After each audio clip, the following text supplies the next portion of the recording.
everyone, and welcome to another round of 12 News Weekend. I'm Kariba Devine. Here at 12 News, we strive to bring you the very best journalism in the Valley. That is why each week we'll rewind the tape to show you some of our best stories. Some will make you laugh, some will make you cry, and some will make you feel. This is 12 News Weekend.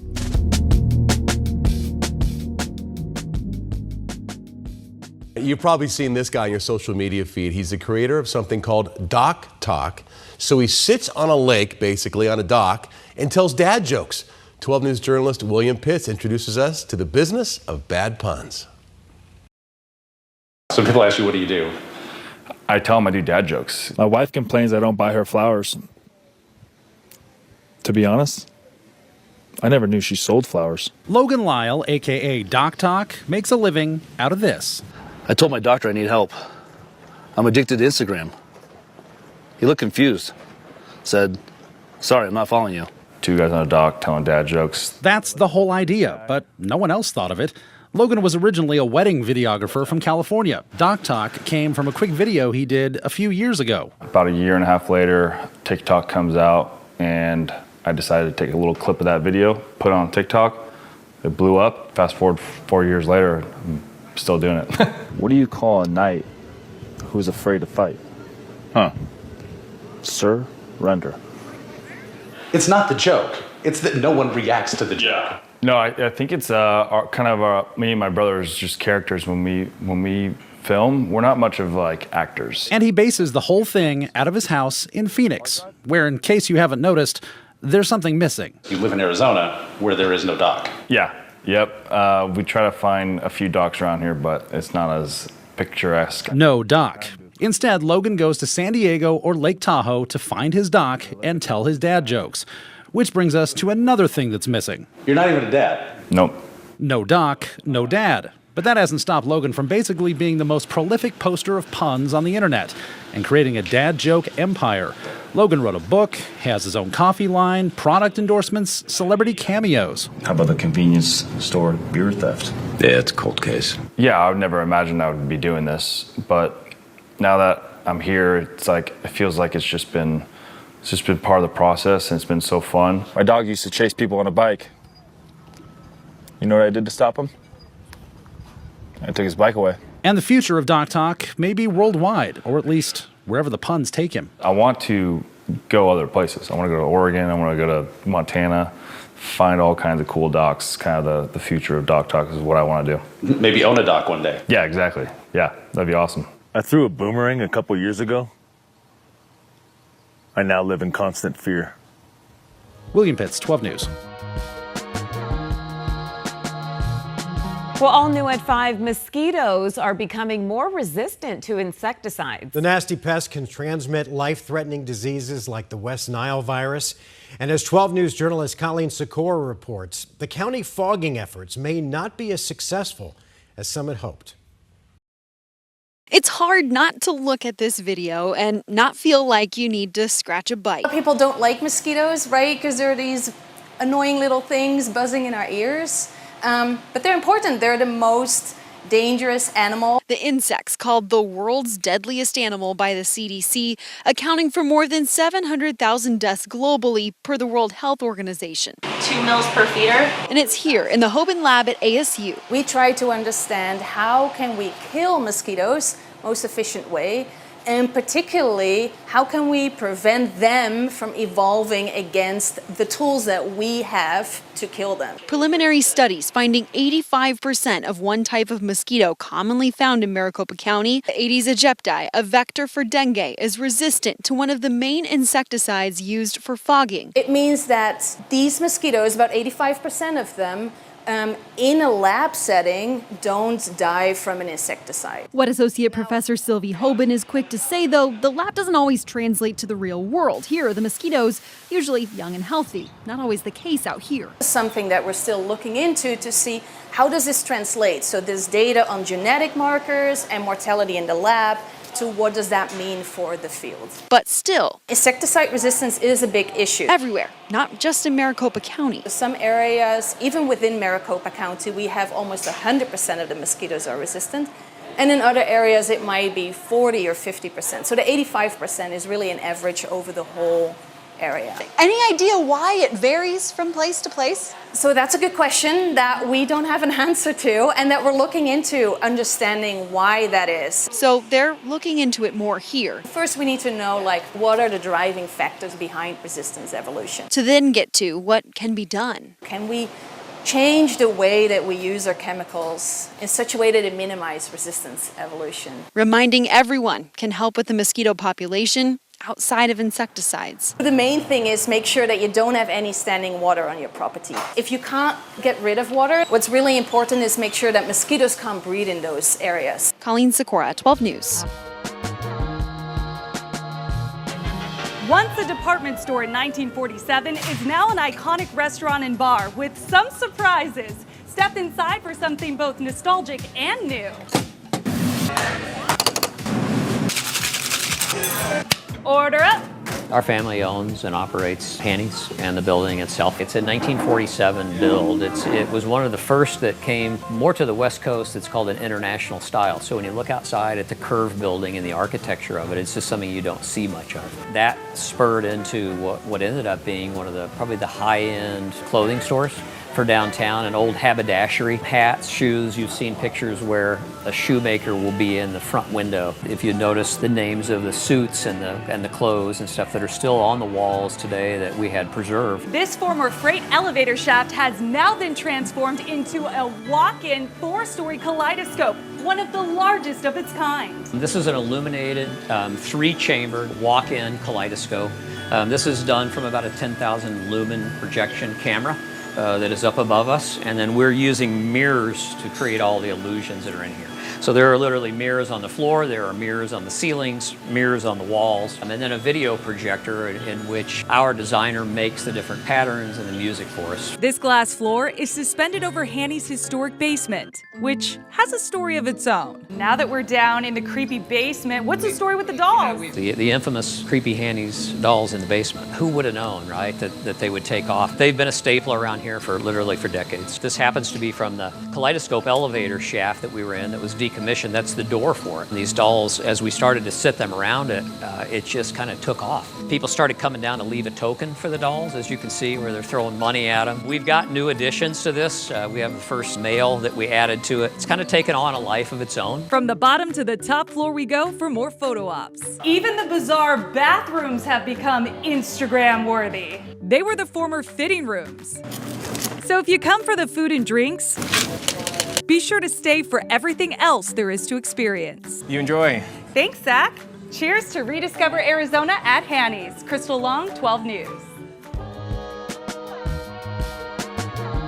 Well, this has been a year of record-breaking heat. In fact, on a global scale, summer 2024 is setting up to be the hottest on record. In addition, we're seeing some of the costliest damage in recent years from wildfires. So how can you be prepared for these extreme weather events? Joining me now is Weather Trends 360 CEO Bill Kirk to discuss. Bill, good morning. Good to see you.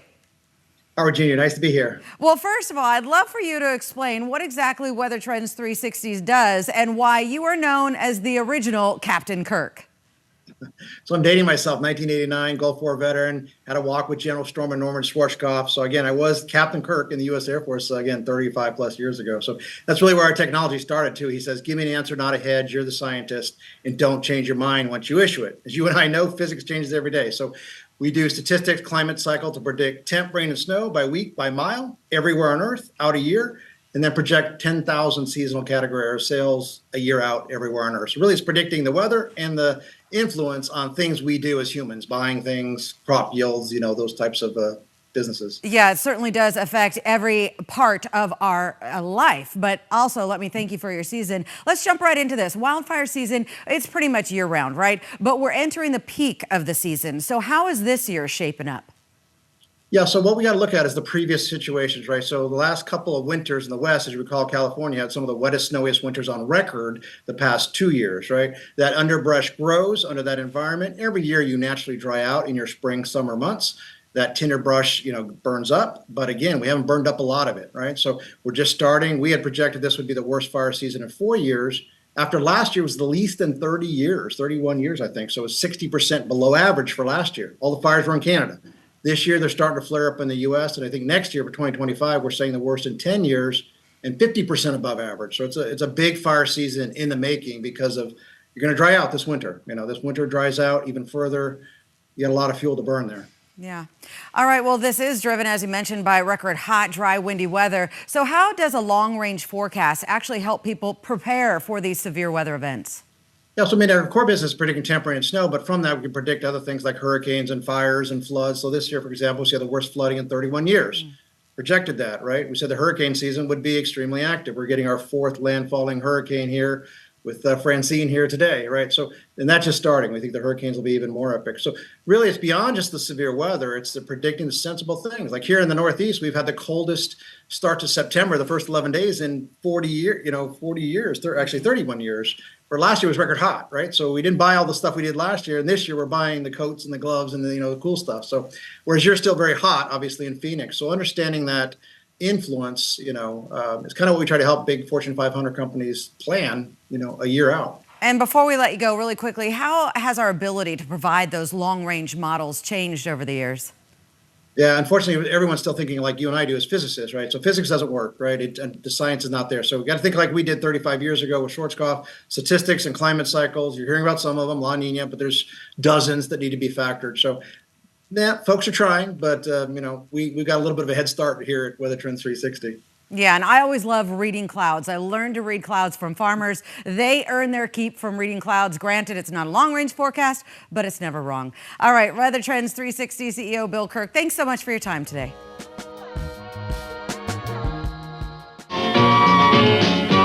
At the risk of sounding old, anyone under 40 doesn't know what they missed.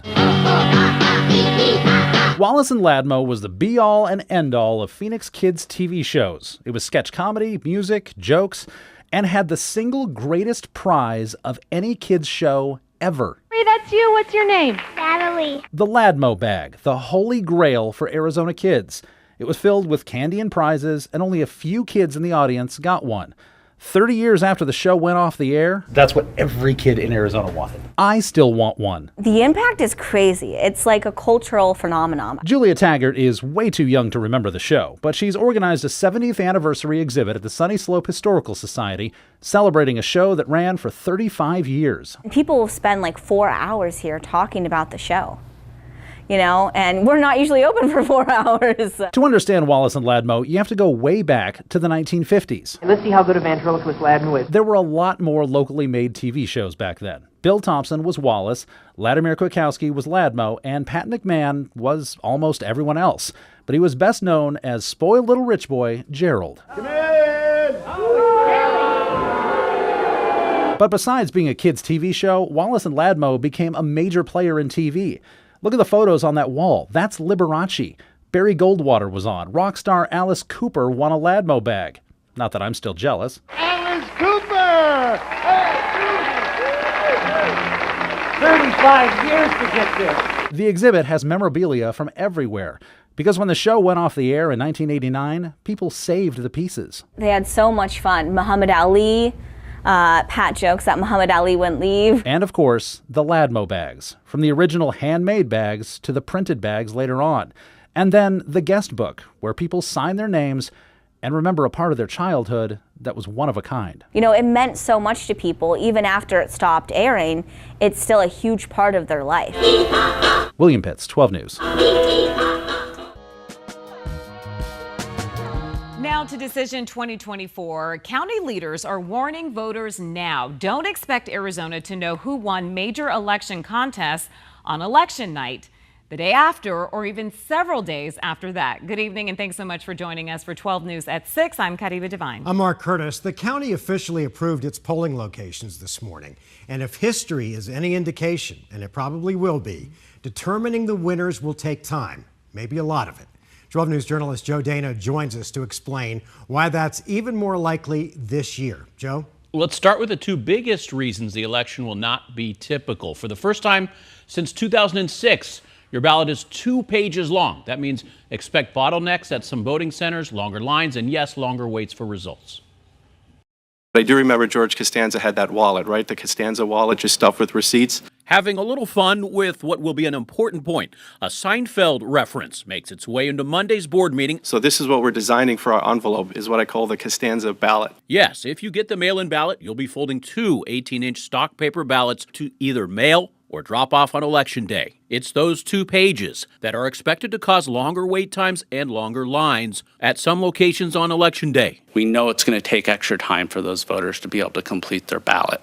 To prepare, the county approved a record 236 voting centers and 35% more voting booths than in 2020. And an app that updates every 15 minutes will show voters where the lines are shortest. This is 17-inch. Okay. During a county brush-up on the election, supervisors also asked about the basics, like supplies. Is there someone responsible making sure that the toner level is okay? That we're not going to run out of this specific 80-pound paper. We have more than enough. The 7 armed security officials at this meeting, now commonplace for county meetings, also a reminder of the turmoil election officials have endured. Supervisors are trying to get ahead of false conspiracies that have led to threats. With the information that you provided to us, Republican Shauna Bullock of North Phoenix gave a platform to filmmakers who spread many of those lies. There's been this ridiculous, what I would call, controversy over drop boxes. There's a lot of different ways to grift over election denialism or election conspiracy theories. We saw a movie called 2,000 Mules. Not a lot of people know this, but the makers of 2,000 Mules withdrew that movie. If anyone is afraid of voting at a drop box, you can vote at the United States Post Office box. And of course, the way to avoid potentially long lines on Election Day is to take advantage of early ballots. 78% of voters are signed up for it. You know, talking about misinformation, Joe. Yeah. And it's such a real concern right now, especially. What about the efforts by the county to keep social media influencers or others from spreading misinformation on Election Day? Yeah, it wasn't just legislators like Shauna Bullock spreading misinformation. There's a big worry here. So the county has launched a nearly $1 million ad campaign to educate voters on basics. They are also meeting personally later this week with county and state party leaders to really explain clearly details about what to expect. Supervisors pointing out during the last 2 elections, it was former GOP party chair Kelly Ward who caused so much chaos by repeating false information. So the county is hoping to prevent that this time around by really communicating with those county leaders. Thanks again for tuning in. And remember, you can catch 12 News Weekend on Saturdays and Sundays on our YouTube channel and our streaming app, 12 News Plus. I'm Kadiva Devine. Have a great rest of your weekend.